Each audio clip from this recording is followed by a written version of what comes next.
Minister, and good afternoon. And I want to begin by thanking Prime Minister Michel for his remarks, and especially for his leadership in this challenging moment. And I'm pleased to be here also with my friend and counterpart, Didier Reynders, the Foreign Minister of Belgium.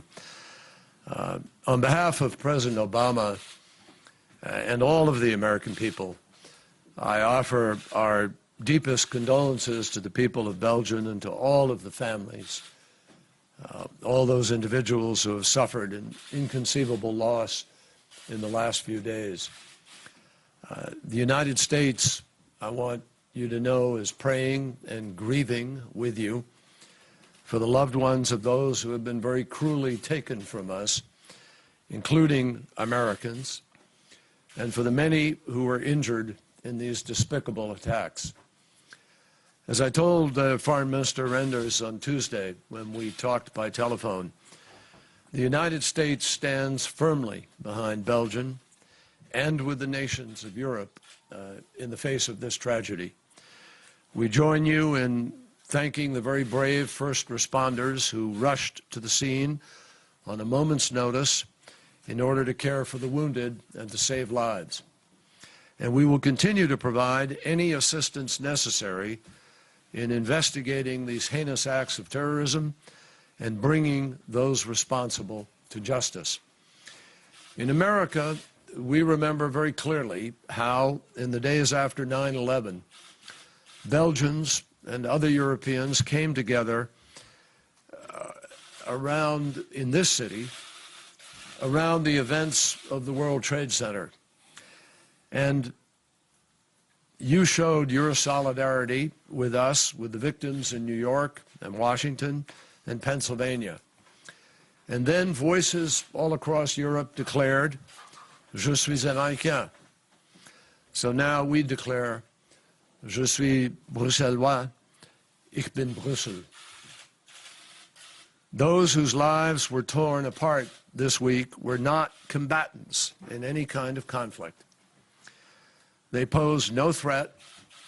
They wished no one any harm. They were simply going about their lives.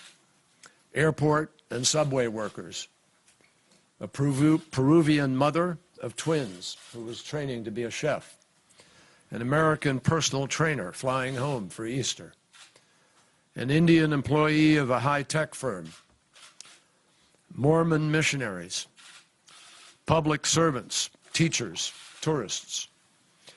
Contrast these good people, innocent people, with the twisted killers who planted the bombs, terrorists whose sole aim was to kill and maim and sow fear. They're in the sharpest relief possible. We see in that the difference between life and death, between decency and evil, and between civilization and those who revel in destruction. We, all of us, representing countless nationalities, have a message for those who inspired or carried out the attacks here, or in Paris, or in Ankara, in Tunis, San Bernardino, or elsewhere. We will not be intimidated. We will not be deterred. And we will come back with greater resolve, with greater strength, and we will not rest until we have eliminated your nihilistic beliefs and cowardice from the face of this earth. Daesh has claimed responsibilities for these attacks, but there is not a government on earth that supports the terrorists of Daesh, not one. In fact, a coalition of 66 nations, including Belgium, stands united against them.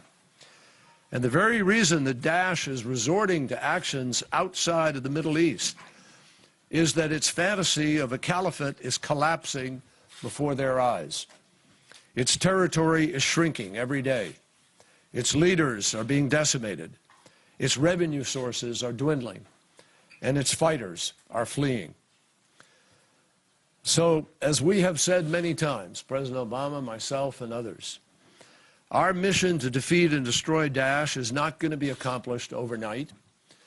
It's going to take some time and patience and persistence. It will require resources and commitment and cooperation across many cultures and beliefs, and the recognition that this is, in fact, truly a global challenge. But I am absolutely confident that we will be successful. And there are so many measurable ways in which we have already been rising to meet this particular challenge. It's also important that we respond to the killer's inhumanity by underscoring our own basic decency and humanity ourselves. We should learn from the example of an American doctor, Laura Billet, who had just left the airport here in Brussels when she and a friend heard the bombs go off. She ran to a nearby police station and started to triage victims. She tended to any victims who came through the door, doing what she could to treat shrapnel wounds, burns, and other injuries that she'd never seen before. She had a few supplies, very few, but that didn't matter to her. There are people hurt, she said, and I'm going to help these people. I am going to help these people. No statement could be simpler, and yet no statement could really be more powerful. No commitment could be more directly opposite to what Daesh and similar groups represent. Mr. Prime Minister, your nation has suffered a cruel and unfair tragedy this week. People are hurt, but we are all of us going to help. No act of terror can undermine the foundation of our friendship or the values that define our alliance. Our fundamental openness, tolerance, and diversity, our pursuit of justice, our dedication to preserving the blessings of freedom for ourselves, our children, and generations to come. On Tuesday, lives were viciously cut short, and hundreds were injured. It is with irreplaceable loss in mind that we will renew our vow to come together against a common enemy in order to keep our people safe. And it is with their memory in our hearts that we must always stand in solidarity as friends, as allies, and partners. Ce mardi, vies furent fauchées de manière vicieuse et de centaines de personnes furent blessées. C'est en pensant à Kerry is now speaking in French, saying many people have died, and thinking of these irreplaceable losses, that we must reiterate our determination to fight against a common enemy in order to protect our population. The memories of these people who are now gone, they remain in our hearts. And it's for them that we need to show solidarity as friends, as allies, and as partners.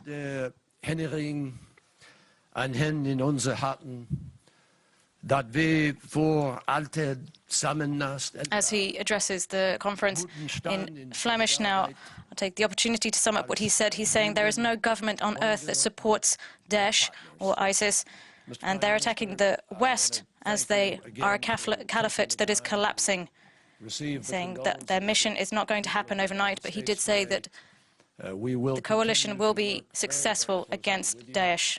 And he said that they will renew their vow to work together to defeat a common enemy. Successful in destroying Daesh and restoring a sense of tranquility and peace to communities that seek exactly that daily life. Thank you very much, sir. Thank you. Thank you.